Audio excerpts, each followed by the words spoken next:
আসসালামু আলাইকুম। আয়াথম কুকিংয়ে আপনাদের জানাই সকলকে স্বাগতম। কাঁচা আম ফুরিয়ে যাওয়ার আগেই বা কাঁচা আম পেকে যাওয়ার আগেই কাঁচা আমের এই ক্যান্ডি রেসিপিটি বানিয়ে সংরক্ষণ করুন সারা বছর জুড়ে। ছোটো থেকে বড় সকলেই পছন্দ করবে, খেতে দুর্দান্ত হবে। দোকানের মতন পারফেক্টভাবে বানানোর জন্য কিছু টিপস অ্যান্ড ট্রিক্স থাকবে, যেটি অবশ্যই ফলো করতে হবে, তাই ভিডিওটি স্কিপ করে দেখবেন না, তাতে করে পারফেক্ট হবে না।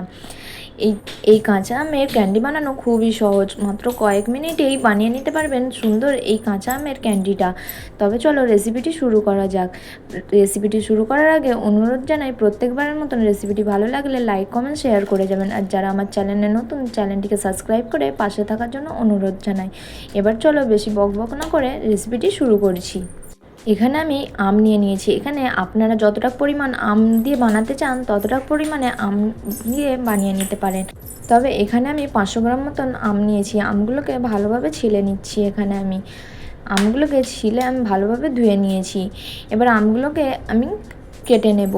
আমগুলোকে স্লাইস করে নিতে হবে, তবে বেশি মোটা মোটা না করলেও চলবে, আবার বেশি পাতলা করেও কাটতে হবে না, এমনি রাফলি চপ করে নেব। এখানে আমি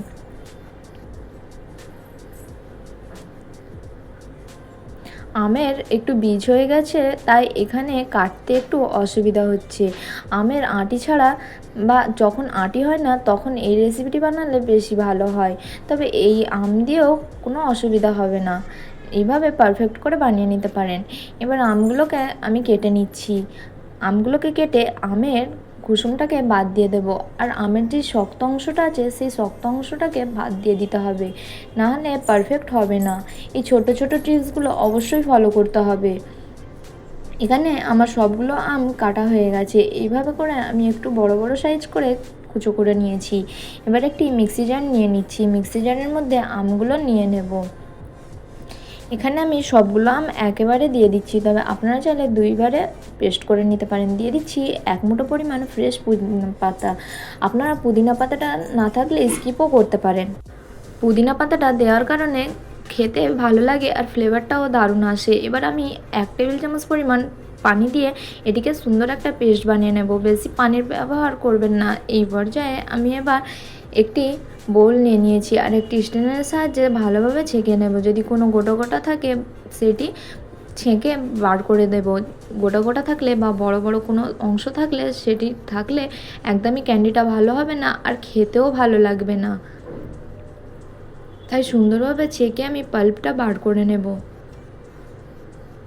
আবারও বলছি, পুদিনা পাতাটা না থাকলে স্কিপ করতে পারেন, কোনো অসুবিধা নাই। তবে পুদিনা পাতাটা দেওয়ার কারণে ফ্লেভারটাও ভালো আসে আর খেতেও ভালো লাগে। এখানে আমি দেখে নিশ্চয়ই বুঝতে পারছেন যে কতটা গোটা গোটাগুলো ছেঁকে বার করে নিয়েছি। এবার এটা আমি ফেলে দেব। এবার পাল্পটা নিয়ে নিয়েছি। এবার চলে যাচ্ছি রান্নার প্রসেসে।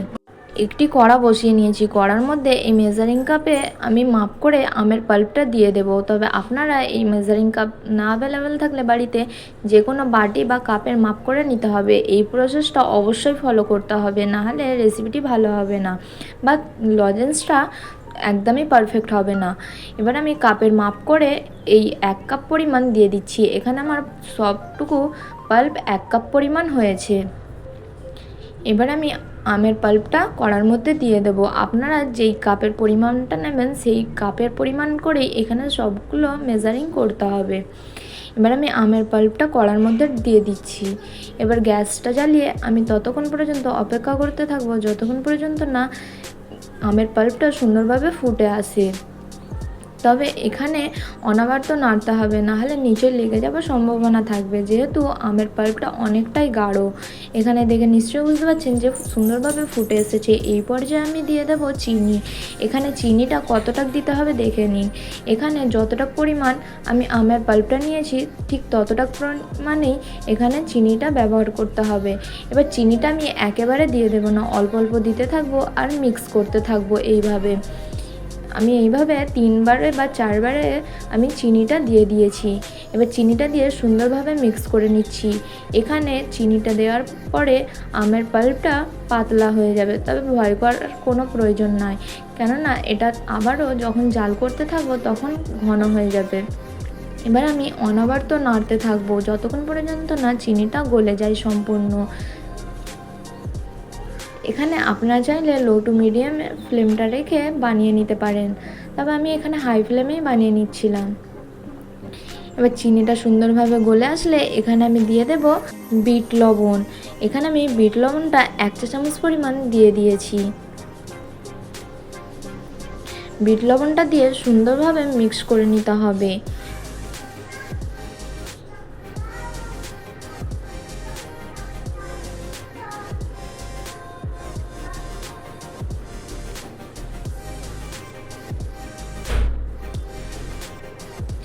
এবার আমি দিয়ে দেব এখানে জলজিরা পাউডারটা এখানে আমি দিয়ে দিচ্ছি 1 চা চামচ পরিমাণ।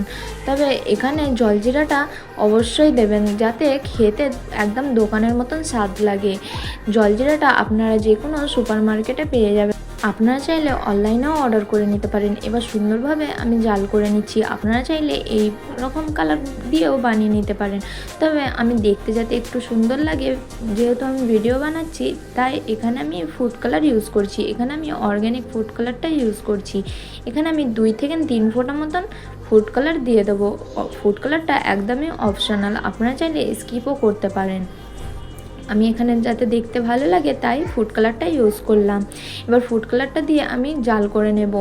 এখানে আমি 20 থেকে 30 মিনিট মতন আমি জাল করে নেব হাই ফ্লেমে। অনবরত এটিকে নাড়তে হবে, নাহলে নিচে লেগে যাবার সম্ভাবনা থাকবে। এইভাবে করে আমি অনবরত নাড়তে থাকবো আর জাল করে নিতে থাকবো। আপনারা চাইলে লো টু মিডিয়াম ফ্লেমে রেখে এই রেসিপিটিও বানিয়ে নিতে পারেন বা লজেন্সটা বানিয়ে নিতে পারেন, তবে আমি হাই ফ্লেমেই বানিয়ে নিচ্ছিলাম। আধা ঘন্টা পর দেখো মিক্সচারটা কতটা ঘন হয়ে এসেছে। এইবার আমি চেক করে নেব এটা পারফেক্ট হয়েছে কি না। তার জন্য একটি বাটির মধ্যে আমি ঠান্ডা পানি নিয়ে নিয়েছিলাম। পানির মধ্যে অল্প একটু মিক্সচারটা দিয়ে আমি চেক করে নিচ্ছি। এইভাবে সঙ্গে সঙ্গে হাতে করে তুলবেন না, একটু নাড়াচাড়া দিয়ে এটিকে ঠান্ডা হতে দেবেন। তারপরে হাত দিয়ে তুলে একটি ডেলা পাকছে কিনা বা লাড্ডু হচ্ছে কিনা দেখে নিতে হবে। যখন এইভাবে পারফেক্ট লাড্ডু হয়ে যাবে, একদম হাতের মধ্যে দিয়ে গলে যাবে না, তখনই বুঝে নিতে হবে যে এটা পারফেক্ট হয়েছে। এবার আমি আর জাল করব না, গ্যাসের ফ্লেমটা বন্ধ করে দেব।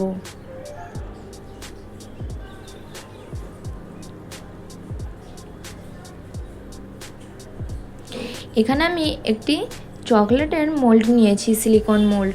আপনারা চাইলে বাসনের মধ্যেও এটি জমিয়ে নিতে পারেন, তবে স্টিলের বাসনে যখন বসাবেন তখন অল্প করে তেল ব্রাশ করে নেবেন।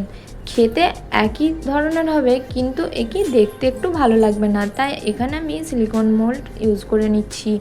এটা যে কোনো অনলাইনে পেয়ে যাবেন। এবার আমি অল্প অল্প মিক্সচারটা দিয়ে বা ব্যাটারটা দিয়ে এইভাবে করে ফিল করে নিচ্ছি।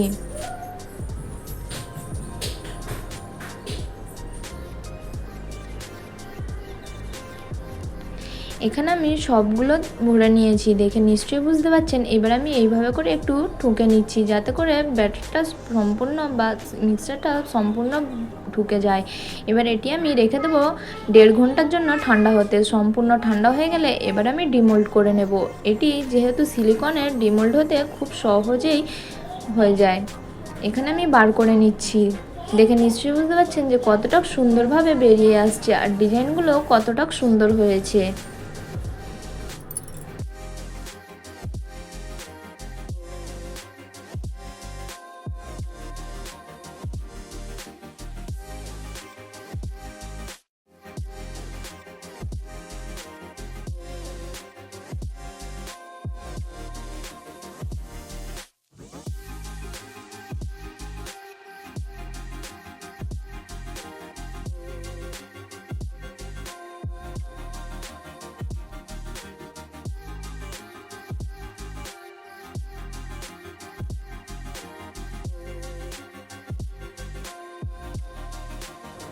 দেখো কতটা সুন্দর লাগছে দেখতে, একদম দোকানের মতন ক্যান্ডি হয়েছে।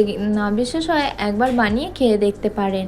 এভাবে 500 গ্রাম আমের আমি কতগুলো ক্যান্ডি বানিয়ে নিয়েছি। একেবারে বাড়িতে বানিয়ে সংরক্ষণ করুন সারা বছর জুড়ে।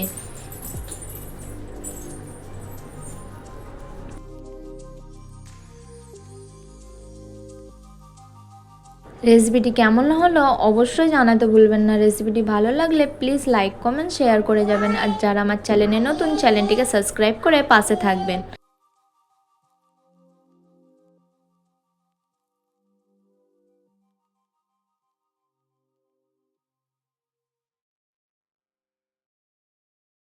এখানে আমি সবগুলো ডিমোল্ড করে নিয়েছি, দেখো কতটা সুন্দর লাগছে। এবার এটি আমি দীর্ঘদিন পর্যন্ত যেহেতু সংরক্ষণ করব, তাই এখানে আমি একটু চিনির গুঁড়ো দিয়ে কোট করে নিচ্ছি। চিনির গুঁড়ো দিয়ে কোট করে নিলে এটি অনেক দিন পর্যন্ত সংরক্ষণ করা যাবে।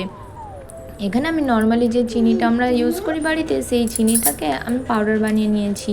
এবার সুন্দরভাবে মিক্স করে নিচ্ছি। এটা কাঁচের বয়ামে ভরে এয়ারটাইট কন্টেনারে স্টোর করে রেখে দিতে পারেন, সারা বছর সংরক্ষণ করা যাবে।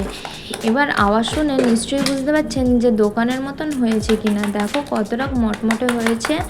কেমন হয়েছে আবারও বলছি, জানাতে ভুলবেন না। ভালো লাগলে লাইক কমেন্ট শেয়ার করে যাবেন। আল্লাহ হাফেজ, আবার দেখা হচ্ছে নেক্সট রেসিপিতে।